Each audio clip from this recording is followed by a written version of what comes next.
de los nacientes Estados Unidos, que sumaban apenas 3 millones de habitantes.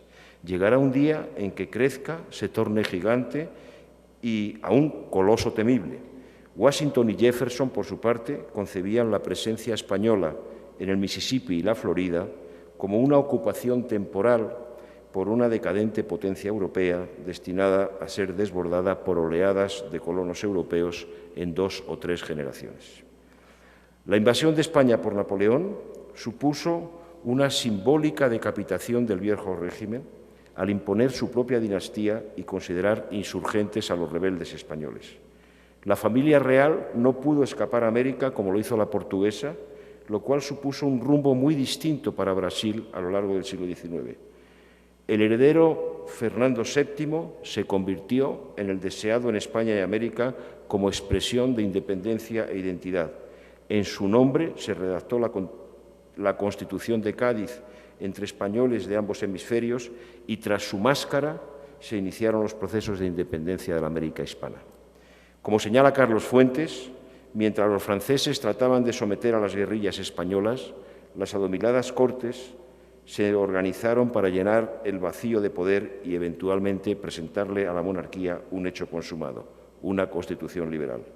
Reunidas en Cádiz, las remozadas Cortes prepararon exactamente eso, un documento político que realmente marca el inicio de la modernidad española. Muchos representantes de las colonias hispanoamericanas se hallaban presentes, pero las autoridades hispanoamericanas observaron esto con pavor. En el caso de Fernando VII, defraudó las expectativas populares repetidamente con un oportunismo cínico que dio razón al grito popular «Viva las caenas» y una actitud intransigente frente a los procesos de emancipación americanos. El conflicto entre defensores del viejo régimen absolutista y los partidarios de la modernidad abrió una guerra civil en ambos hemisferios. En las Cortes de Cádiz fueron diputados los tlaxcaleños Miguel de Lardizábal, que renunció por ser firme partidario del absolutismo, y el clérigo Guridi Alcocer, que presidió tanto las Cortes de Cádiz como el Congreso Constituyente mexicano de 1822, y habló en Cádiz en nombre de todos los diputados americanos para plantear el problema de igualdad en la representación, manteniendo una dura polémica con el periódico El Telégrafo Americano, al que contestó con el refrán «Gachupín con criollo, gavilán con pollo». En el surrealista marco de un Cádiz sitiado en el que había ideas sin hombres, mientras que en el resto de España había hombres sin ideas, en palabras de Carlos Marx, se desarrolló el primer debate democrático entre 2 hemisferios. Muchos de los líderes independentistas pasaron por allí, por Cádiz. Oficiales del ejército español como San Martín o como Alvear o como Carrera, que lucharon contra el invasor. Juristas o clérigos que vivieron la imposibilidad de superar el abismo que separaba a los españoles de ambos hemisferios, pese a la proclama a los españoles americanos del Consejo de Regencia, redactada por el poeta Quintana, en la que se les decía que desde el principio de la Revolución, españoles americanos, os veis elevados a la dignidad de hombres libres. No sois ya los mismos que antes, encorvados bajo un yugo mucho más duro, mientras más distantes estabais del centro del poder. El gran debate sobre la igualdad real se cerró en falso. El proceso de independencia tuvo dimensiones homéricas. Confluyeron la independencia de los Estados Unidos, la expansión del Imperio Británico en lo industrial y comercial, la decisiva fuerza de la Ilustración que llevó al final del antiguo régimen en Europa con la Revolución Francesa y la aventura napoleónica, que transformó el mapa político del continente y decapitó a la monarquía española, más el empuje liberal con la Constitución de Cádiz. El fruto fue el florecimiento de naciones tan celosas de su independencia como sensibles a su identidad y raíces comunes.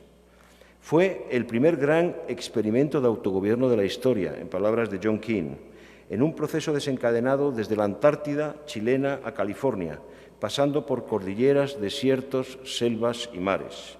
Primer debate en vivo sobre la democracia representativa de envergadura intercontinental en la historia. a ritmo de uña de caballo o del viento favorable en las velas, sin internet ni teléfono, los insurgentes iniciaron su combate al unísono y al grito de la patria grande, la común pertinencia a la América hispana. A partir de ahí, cuajaron los diversos procesos de independencia según una narración épica en la que la identificación patria, pueblo, héroe sirvió de cemento para construir una personalidad propia. El primer paso fue la reacción frente al vacío del poder paterno, acompañada del rechazo del invasor y secuestrador, con la convocatoria inmediata de los cabildos como instancia representativa de las fuerzas vivas y su transformación en juntas. A partir de esta decisión fundadora, se fueron configurando tres tendencias principales: los monárquicos o realistas, fieles al rey absoluto y a las instituciones del antiguo régimen, perturbado por la agresión exterior. El objetivo era reponerlo en cuanto se superara la invasión.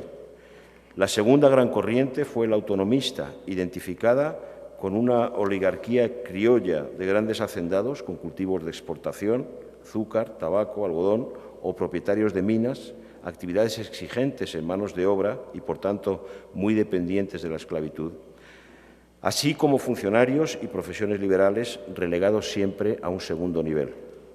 La libertad de comercio surgió como reivindicación fundamental con el temor a la revolución social como amortiguador de las pretensiones independentistas tras las revueltas de esclavos negros o de mestizos, pardos e indios. La tercera línea fue la independentista.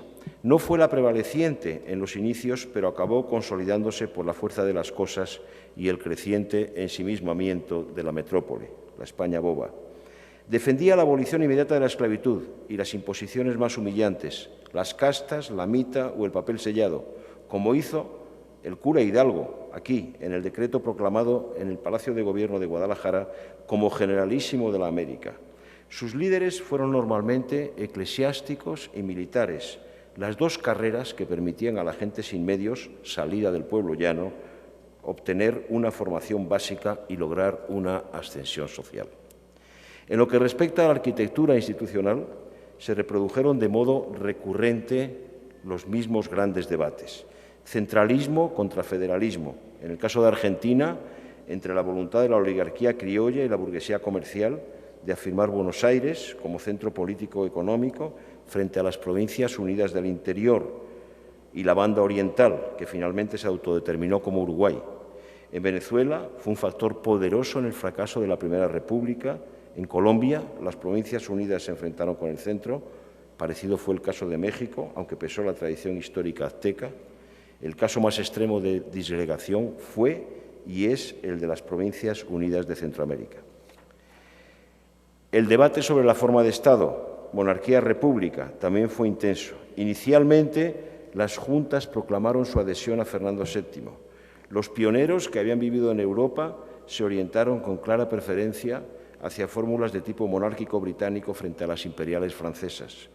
Ese fue el caso de Miranda, quien, tras ser brillante general de la Francia revolucionaria, como exiliado en Gran Bretaña, propuso para América una monarquía federativa en forma de triunvirato inca. Los libertadores argentinos debatieron seriamente dar el trono a un miembro de la familia real española, prefiriendo un inca. Uno de los puntos esenciales del desencuentro entre Bolívar y San Martín fue la preferencia del primero por la fórmula republicana, matizada por su carácter vitalicio, mientras que el segundo se mostró partidario de un sistema monárquico. México vivió los imperios de Iturbide y Maximiliano, impuesto por Napoleón III, frente al que Benito Juárez consiguió, tras 9 años de presidencia trashumante en un coche de caballos, instaurar una república laica y liberal. En relación con la cuestión religiosa, dominó de manera destacada la proclamación de la religión católica, apostólica y romana como religión oficial y sin margen para la tolerancia, a diferencia de Estados Unidos, donde la separación entre Iglesia y Estado se consagró en la primera enmienda de la Constitución.